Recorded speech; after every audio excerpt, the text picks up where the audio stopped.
quickly going to see the treatment of patients with ST segment elevation myocardial infarction. We know how to diagnose this. We will see ST segment elevation in equal or greater than 2 leads on the EKG, more than 1 millivolts in all the leads except for V2 and V3 could be more than 0.2 millivolts or 0.25 millivolts if the patient is less than 40 years of age. So anyway, when we have the diagnosis of the STEMI, yes, we will take out also the enzymes to have a basal, but just with the EKG we have the diagnosis. Then the treatment is, the best option would be a angioplasty, percutaneous intervention. This intervention is ideally between 90 minutes, so the time door to balloon is 90 minutes. Now, if this hospital at which the patient is arriving has no PCI, we cannot undergo PCI because it could not be done, then in the range of 2 hours, then we will transfer this to another hospital that can perform this. The thrombolytic, let's say door to needle time is 30 minutes. The thrombolytic is given when the PCI is not going to be done before these 2 hours. So we will give the thrombolytic, and this will activate the tissue plasminogen, or we do that the plasminogen be activated to plasmin by the tissue plasminogen activator. This is the action of the thrombolytic, and the thrombus at the end will be destroyed, etc. Here, usually there is no need to give heparin because heparin will prevent the formation of the thrombus. Here the thrombus is already formed, so we do not give aspirin. The use of aspirin is very important. Aspirin decreases at least 25% mortality in patients that would other way would not be treated. So patients, the first step after we see the ST segment elevation is aspirin. And we will add a second platelet inhibitor that would be clopidogrel, prasugrel, or ticagrelol. These all act on the ADP1/2 receptor on the platelets that would prevent the exposition of the glycoprotein to A3B, and so there will be no platelet aggregation. So this is very important. ST segment elevation, we first give aspirin and then any one of these two.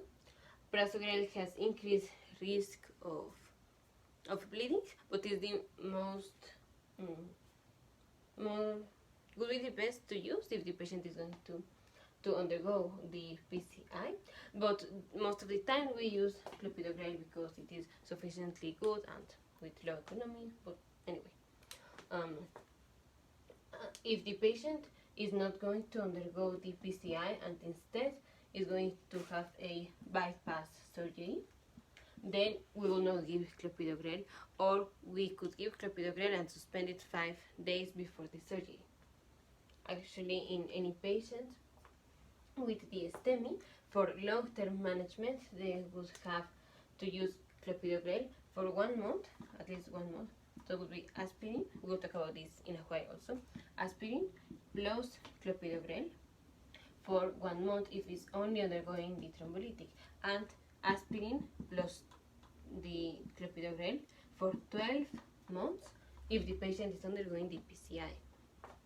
And if the patient in this 1 year is going to undergo surgery for whatever reason, a major surgery, we suspend the clopidogrel 5 days before to prevent the risk of bleeding. The use of the glycoprotein 2A3B inhibitors like abscizumab or epidipide, or tirofiban, or all this, is most of the time we don't give them. Actually, they are contraindicated with the use of thrombolytic because the increased risk of bleeding. And if we use some heparin, maybe at the end of the PCI, this will also be the decision will be taken also if we use any one of these. The acute management is also for control the pain. The patient, we can give IV morphine and metoclopramide. This is also for the nauseous. Oxygen supplementation, we will give it if the patient has less than 95% saturation, or if there is left ventricular acute failure, or if the patient has respiratory distress. We could also give nitroglycerin or some other nitrate to generate vasodilation and to decrease the preload for the heart, to decrease the pain. This for acute management. Before 24 hours, the patient should also have beta blockers and the ACE inhibitors. ACE inhibitors, certainly if the patient has hypotension, we will not give them. But out of that, it's very important to give them, not specifically at the acute moment, but they will usually decrease mortality, etc. The beta blockers, also if the patient is not unstable, like if the patient has cardiogenic shock, we will not give that. It's important to know which drugs that we are given decrease the mortality and which are, for example, just for long-term management that will decrease mortality in the long term, or patients that would have just decreased pain. Like all this is IV morphine would be decreased pain, and the aspirin, clopidogrel, this will decrease the mortality. So the patient with STEMI is first aspirin, clopidogrel, then if we need to give oxygen, we will give it these medications for pain. Depending on the time that we have to do PCI, we'll do PCI or the thrombolytic. And just as long-term management, after the patient has undergone this acute moment in discharge, we will give aspirin, clopidogrel, beta blockers, ACE inhibitors, statins at high doses, and if we will need to do a test, effort test, or exercise stress test to see the further management of the patient.